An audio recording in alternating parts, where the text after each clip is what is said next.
आपण आपल्या practical life मधून बघूया. आपल्या हो, परंतु तो सगळा काय आहे, तो काल्पनिक भाग आहे.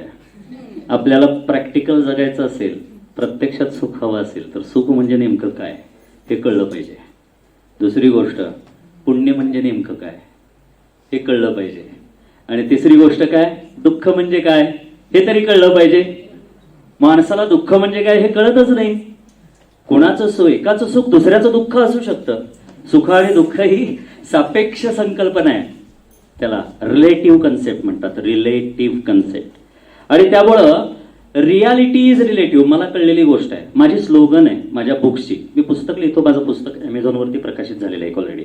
तर त्या पुस्तकाचं माझं घोषवाक्य काय आहे, रियालिटी इज रिलेटिव्ह. वास्तव हे सापेक्ष असतं, बट ट्रूथ इज टाइमलेस.